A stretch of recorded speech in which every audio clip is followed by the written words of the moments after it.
Everybody's me, DaAuraWolf, and today I want to talk about one subject that some people say, well, we need it, and sometimes we look at it as like, no, why did they even do it? Yes, today's topic is about sequels, and the true qualities of why some sequels are good, and why some sequels are bad, and the true definition of how a sequel should actually be. Okay, so first of all, let's talk about why some sequels are bad, per se. Okay, some sequels are bad is because, let's take a look at some of this example. Now, if you remember, one of the more obvious pointing outs whenever you talk about sequels, and is joked about a lot, is the Lambent 4 Time series, which they just beat it like a dead horse. You see? Now, that is the true point of why sequels are not always good. Now, whenever you look at a sequel, you want to see a continuation of the story, in which sometimes you see it and you like, original was really good, and then they just come back like, oh, we're making a sequel, and everybody's like, yay, sequel, I can't wait for a sequel, and then you just go and watch a sequel, and it's like, this sequel was bad! Why did they decide to make this? Now, the reason why they actually decided to make this is because, well, the first one's success, and they just want to continue to jump off revenue and keep on making it more and more and more and more. They want to continue to beat it up and beat it up and beat it up and try to see how much money they can actually get out of it. In which that's how most sequels typically have. Just imagine like if there was like a sequel to Titanic, which was just beating it out. How could you make a sequel about a boat that is already sank?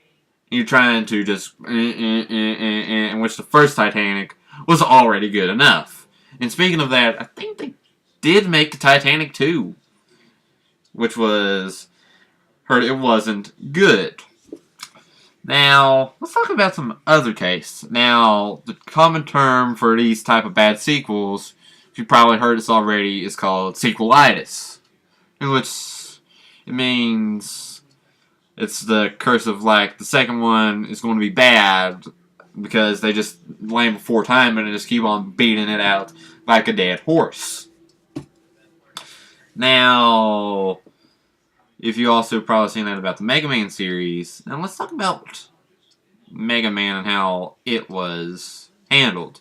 Now, Mega Man, it was a good series, and they just keep on making 6 of them, like you've probably already heard about, and they just decided, like, keep on formatting, new system, it's almost like blah blah blah blah blah blah blah blah blah blah blah blah blah blah. Basically, back there in that time, Mega Man was typically your Five Nights at Freddy's, in which you just keep on in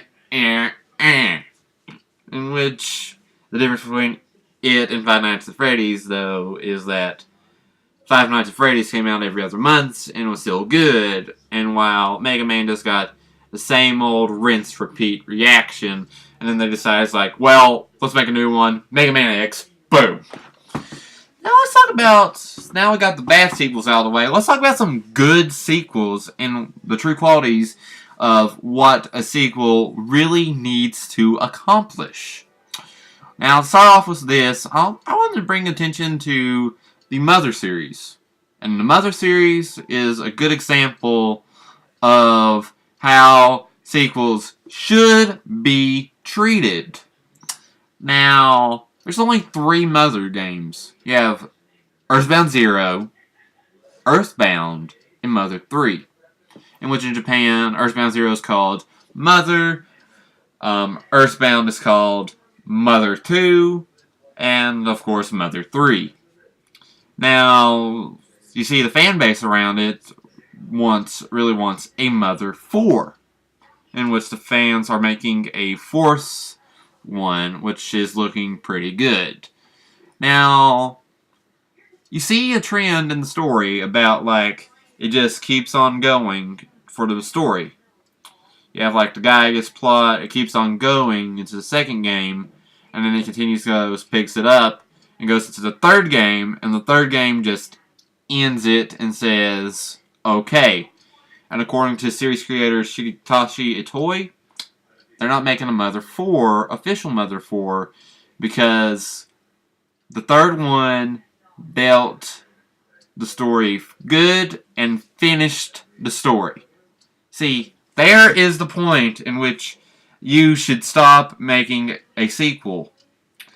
Now, whenever you want to make a sequel, if like the first story had something really major and you need to tell more about the story, then make a sequel.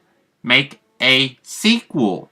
If it was a good movie, and it just like really fantastic movie, and it just has like nowhere you can cut around and make any meat off of it, still left good chunk of meat about it, then you don't need to make a sequel. But if there is some more stuff you need to tell about it, make the sequel until you have it covered and the story book is closed on it.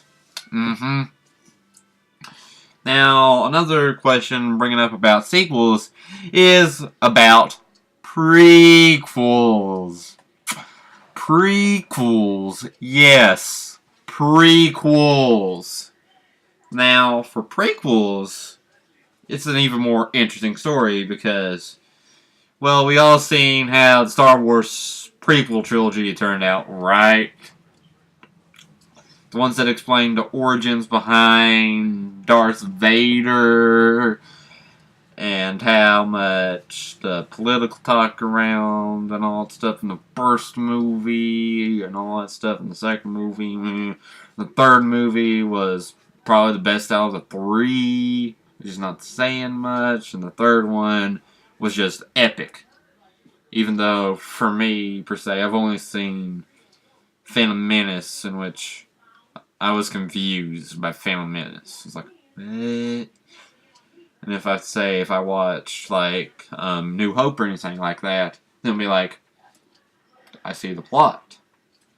Now, for prequels are a bit of a tricky subject to handle about, because sometimes you want to give, like, more of your story that you didn't tell, like, in the first one, but you want to have it to be, like, a prequel to an already existing title. Now, a more common, more known about prequel nowadays, well, according to fans and how much we got so much out of it so far, is that Five Nights at Freddy's 2 is a prequel to the original Five Nights at Freddy's. In which I had to say a prequel to that, prequel to Five Nights at Freddy's, because, like, okay, where can we go with Five Nights at Freddy's and all that stuff? We only have like 4 animatronics. We're going to go back in time and tell them a little bit more about the backstory, and that'll be okay. And now, if you're seeing like a third one, we're going to be jumping ahead and making it actually be like a horror attraction, which looks pretty darn good. Okay, so the case in point, let's review the facts about that we've already said. Okay, first of all, you don't need a sequel if the original covers it. You can make a sequel and cover the rest up until you got everything covered. You can make, I'm not saying sequel, don't make a sequel if you already have a good one. Just say if you already have a good one and you just want to continue the story out, just only do it when there's like a gap that you really need to fill. Only fill what is necessary. And just don't jump on the prequel saying like, we're going to jump a prequel and talk about this. Because you don't want a repeat of the Star Wars prequel trilogy. Just no. No Star Wars prequel trilogy.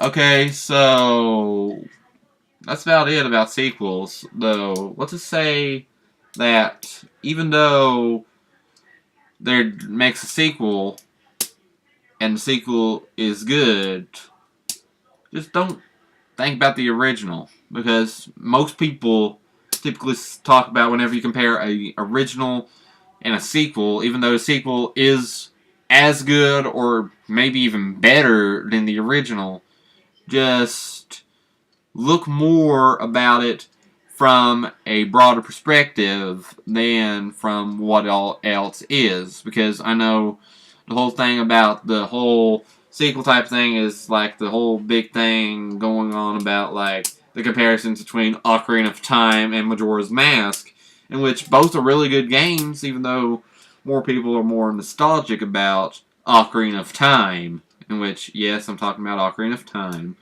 In which Ocarina of Time was really a great game for its time and had a great story. And also, Majora's Mask also had a great story, and just look at it more broader, because if you look at Ocarina of Time, you can just see like, oh my words, 3D Zelda! Yeah, 3D! 3D! And you just look at the same thing, it's like, that's garbage. If you look at something like Majora's Mask, it's like, why would you call it garbage? Because that is the same graphics used for Ocarina of Time. So yeah, that's kind of hilarious. Well, that's all about sequels today, so thank y'all for watching. If you like this video, please hit like, and if you want to keep up with more on the channel and see like whenever new episodes are going to be released, feel free to hit subscribe. Thank y'all again. This has been DaAuraWolf, and I'll see y'all in the next one. Bye! Sequels!